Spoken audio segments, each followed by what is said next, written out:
अस्सलाम वालेकुम। इस वीडियो में हम एंटी मलेरियल ड्रग्स की बात करेंगे। अब मलेरिया का ये पता होना चाहिए कि जो malaria it is cause by plasmodium की स्पीशीज़ एंड जो प्लाज्मोडियम की 5 स्पीशीज़ हैं वो कराती हैं, और जिसमें female anopheles mosquito as a vector काम करती है, क्योंकि फ़ीमेल एनोफिलीस मॉस्किटो ही बेसिकली उसके पास ये प्लाज्मोडियम की स्पीशीज़ होती है जो फिर वो आगे जाके ह्यूमंस में इन्फेक्ट करती है। तो प्लाज्मोडियम की जो सबसे इंपॉर्टेंट और जो सबसे प्राइमरी और जो मोस्ट डेंजरस वो है स्पीशी, वो है प्लाज्मोडियम फैल्सीपैरम, जिससे मलेरिया होता है। उसके अलावा हमारे पास plasmodium vivax, malaria and ovale में, जो कि माइल्डर फॉर्म कराती है, जिसमें से प्लाज्मोडियम वाइवेक्स एंड जो प्लाज्मोडियम ओवेल्स की स्पीशीज़ हैं they usually remain dormant in the liver, जो कि हिप्नोजॉइड स्टेज होती है, which can cause relapses months और ईयर्स लेटर। और जो सबसे अनकॉमन फॉर्म है जो यूजली जिसका ये सोचा गया था कि वो जो नॉन प्राइमेट्स है उनमें जो कराती थी, सॉरी नॉन ह्यूमन प्राइमेट्स में जो कराती थी, वो है प्लाज्मोडियम नोलेसी। तो जो मलेरिया है, मलेरिया का हमें पता होना चाहिए कि जो उसकी क्लासिकल प्रेजेंटेशन होती है, it begins with headache and fatigue which is followed by fever, chills and sweats.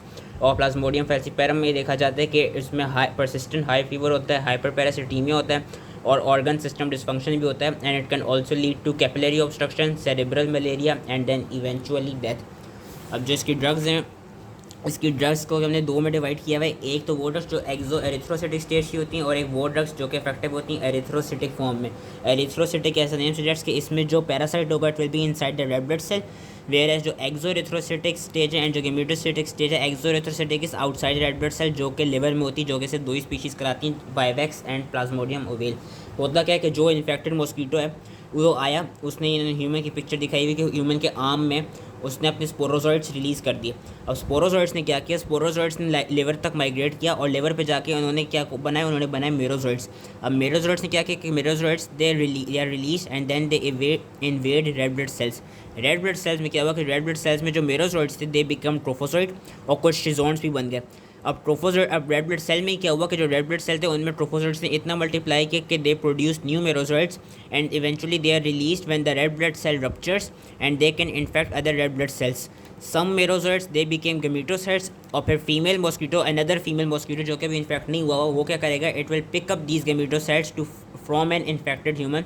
और फिर इस मॉस्किटो के अंदर जब इनकी सेक्सुअल साइकिल होगी तो मॉस्किटो के अंदर होगा क्या, मॉस्किटो के अंदर वापस स्पोरोजॉइड्स की फॉर्मेशन हो जाएगी, और फिर ये वाला मॉस्किटो आगे जाके किसी और इंसान को काटेगा, फिर उससे ये उसमें जब स्पोरोजॉइड्स इंजेक्ट करेगा तो उससे ये पूरी साइकिल चलेगी।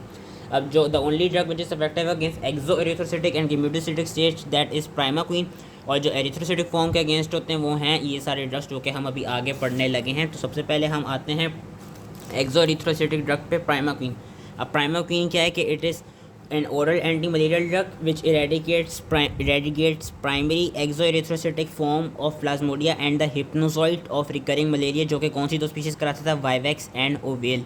और ये जो गेमेटोसिटिक फॉर्म भी होती है प्लाज्मोडिया की, उसको भी डिस्ट्रॉय कर देता है इन द प्लाज्मा, और they are prevented from maturing later in the mosquito, कि वही इसको क्या कहते हैं, इस वाली फॉर्म को भी वो कर लेता है, डिस्ट्रॉय कर देता है। इसका मैकेनिज्म ऑफ एक्शन क्या है, इसका मैकेनिज्म ऑफ एक्शन ये कि जो प्राइमाक्विन के मेटाबोलाइट होते हैं they act as a oxidants which severely disturb the metabolic processes of plasmodial mitochondria, ये इसका मैकेनिज्म ऑफ एक्शन है।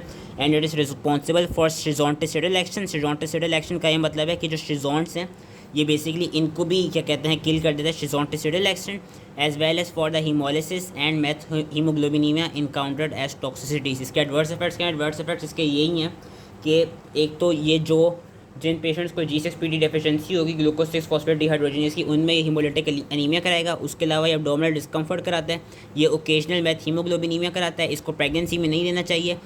और इसके खिलाफ ये देखा गया कि सारी जितनी भी प्लाज्मोडियम की स्पीशीज़ हैं पाँचों के पाँचों they may develop resistance against primaquine. That was the only drug which was exo erythrocytic and gametocytic. अब हम आते हैं अपनी एरिथ्रोसिटिक ड्रग्स पे, जिस पे most important is chloroquine. Chloroquine मैंने पिछली वीडियो में बताया था कि it is also affective, it is also use for treatment of extra intestinal amoebiasis.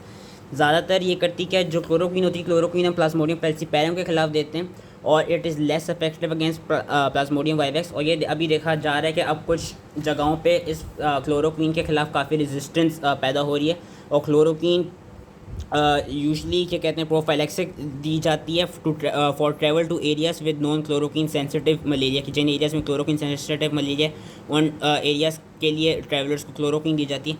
Mechanism of action क्या है, मैकेनिज्म ऑफ एक्शन इसका वेरी इंपॉर्टेंट है, जो कि हम इस फिगर से भी याद कर सकते हैं। मैकेनिज्म ऑफ एक्शन इसका बेसिकली ये है कि करता क्या है कि जो क्लोरोक्वीन होती है, क्लोरोक्वीन हमारी रेड ब्लड सेल और प्लाज्मोडियल मेम्ब्रेन्स सॉरी, जो क्लोरोक्वीन है करती है, क्लोरोक्वीन सबसे पहले रेड ब्लड सेल के अंदर एंटर होती है कि आफ्टर ट्रावर्सिंग द एरिथ्रोसिटिक, और फिर वो प्लाज्मोडियम की मेम्ब्रेन में एंटर होती है। एंड प्लाज्मोडियल मेम्ब्रेन क्लोरोक्वीन करती है जो प्लाज्मोडियल सेल के अंदर जो बेसिकली फूड वैक्यूल होती है ना, जो फूड वैक्यूल होती है वहाँ पे वो अपने आप को कंसंट्रेट कर लीजिए कि after traversing the erythrocytic and plasmodial membranes chloroquine is concentrated in the acidic food vacuole of the malarial parasite primarily by iron trapping.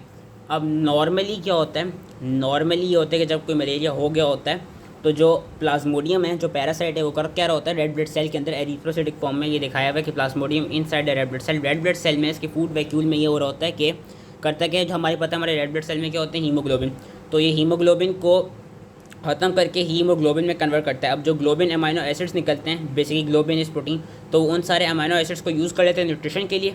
और जो हीम होती है, अब होता क्या है कि जो हीम होती है ना, वो हीम बेसिकली जो हीम है इट बिकम्स, जो सोल्यूबल हीम होती है it can become toxic to the parasite, कि उसने ग्लोबिन तो ले ली, अब हीम रह गई। अब जो हीम है वो उस पैरासाइट के लिए टॉक्सिक हो जाएगी, तो वो उसको नॉन टॉक्सिक बनाने के लिए क्या करता है, जो प्लाज्मोडियम होता है वो हीम को हीमोजोइन में कन्वर्ट कर देता है। और ये जो हीमोजोइन है, हीमोजोइन बेसिकली एक नॉन टॉक्सिक फॉर्म है, और जब इसको इसमें कन्वर्ट कर देता है तो फिर करता है कि इस हीमोजोइन को भी अपने फूड वैक्यूल में सिक्वेस्टर कर लेता है और उसको भी इंजेस्ट कर लेता है। ये नॉर्मली होता है।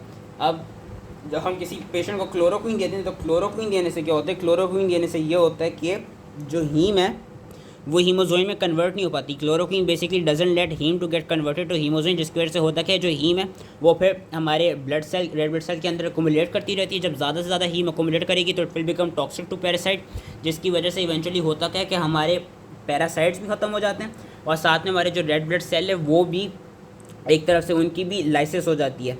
तो यही इन्होंने पूरा मैकेनिज्म ऑफ एक्शन इस फिगर में भी बताया हुआ और इस पैराग्राफ में भी लिखा हुआ है, जो कि अब हम क्या कहते हैं पढ़ लेते हैं कि होता क्या है normally. In the food vacuole, the parasite digests the host cell's hemoglobin to obtain essential amino acids. However, this process also releases large amounts of soluble heme, which is toxic to parasite. To protect itself, the parasite polymerizes the heme to hemozoin, which is sequestered in the food vacuole.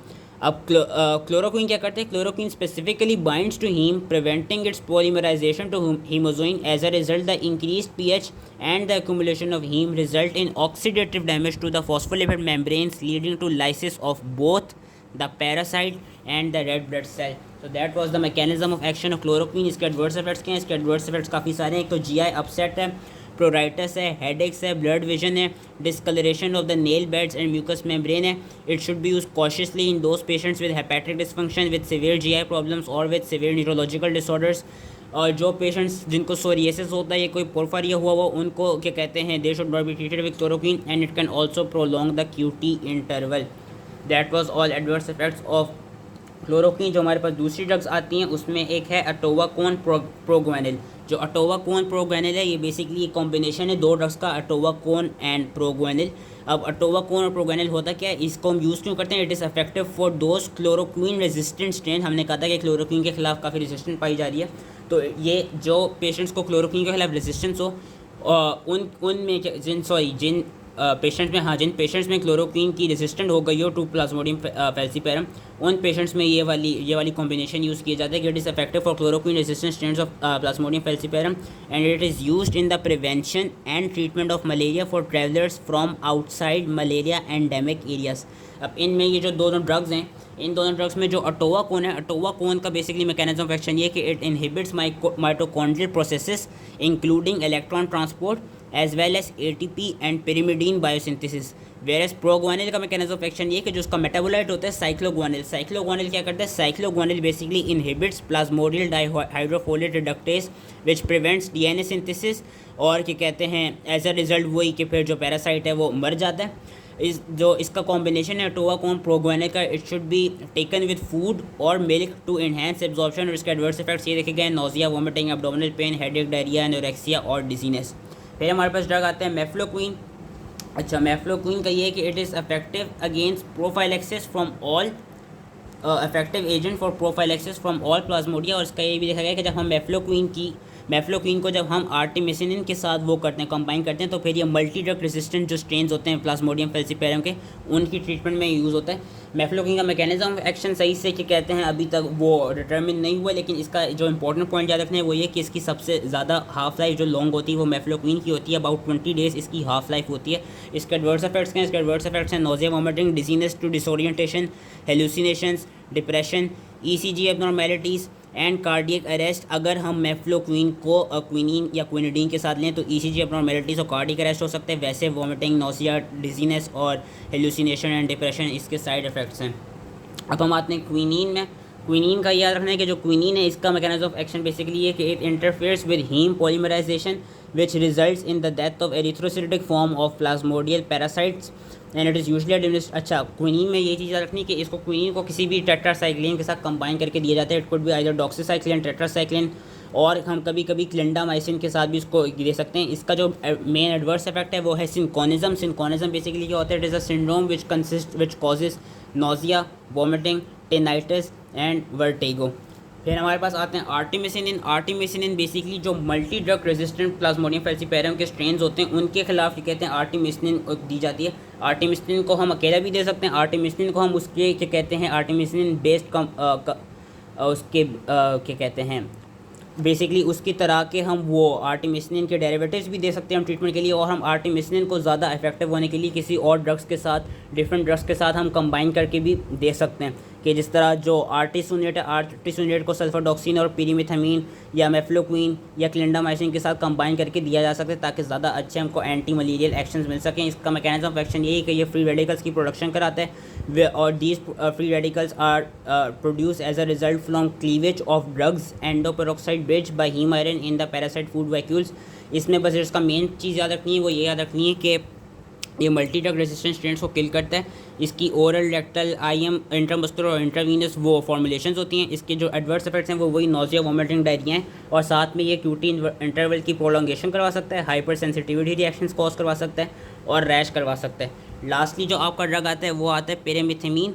पेरिमिथामीन का mechanism of action is कि it inhibits plasmodial dihydrofolate reductase which is required for synthesis of tetrahydrofolate, और as a result वही है कि इसकी DNA synthesis सही से हो नहीं पाती पैरासाइट की। ये देखा गया कि it acts as a blood schizonticide. Schizonticide का ये मतलब कि ये शिजोन्स को किल करता है, एंड अ स्ट्रॉन्ग स्पोरोंटिसाइड। स्पोरोंटिसाइड मतलब ये स्पोरोजोइड्स को किल करता है। शिजोंटिसाइड एंड स्पोरोंटिसाइड है when the mosquito injects it with the blood of human host. इसका ये देखा गया कि पेरिमिथामीन को हम ज़्यादातर उसके, क्योंकि पेरामिथामीन को कभी अलोन नहीं यूज़ करते, पेरामिथामीन के एक सल्फोनामाइड एंटीमाइक्रोबियल के साथ वो देते हैं, वो सल्फोनामाइड है सल्फाडॉक्सिन। पेरामिथामीन सल्फाडॉक्सिन का कॉम्बिनेशन यूज़ किया जाता है, और इसका मार्केट में जो पेरामिथामीन सल्फाडॉक्सिन है इसका नाम है फैंसीडार। जो फैंसीडार होती है, फैंसीडार बेसिकली कंसिस्ट ऑफ पेरामिथामीन एंड सल्फाडॉक्सिन, इस कॉम्बिनेशन को ट्रीट किया हम देते हैं मलेरिया की प्रिवेंशन के लिए। और इसके जो एडवर्स इफेक्ट्स हैं, इसके एडवर्स इफेक्ट्स यही कि it can cause megaloblastic anaemia, और वो जो megaloblastic anaemia it could be reverse with leucovorin, ये भी कोई एक ड्रग है। So that was all related to anti malarial drugs. इसकी जो आगे उन्होंने टेबल दिया हुआ है, हम टेबल से भी ड्रग्स याद कर सकते हैं कि ट्रीटमेंट और प्रिवेंशन के लिए कौन सी होती हैं। प्रिवेंशन के लिए ज़्यादा क्लोरोक्विन, मेफ्लोक्विन और ये क्या कहते हैं टोबाकोन, प्रोगोनिल होती हैं, एंड ट्रीटमेंट के लिए ऑलमोस्ट ये सारी ही ड्रग्स होती हैं जो हम पढ़ चुके हैं। लेकिन जो इसमें से मोस्ट इंपॉर्टेंट थी वो ये याद रखना चाहिए प्राइमाक्विन और क्लोरोक्विन को, और साथ में क्या कहते हैं हमको ये पता होना चाहिए कि एरिथ्रोसाइटिक फॉर्म्स के खिलाफ कौन सी है जो कि प्राइमाक्विन है, और एक्सोएरिथ्रोसाइटिक फॉर्म के खिलाफ कौन सी है। So that was it. I hope easily समझ में आ गया, एंड थैंक यू।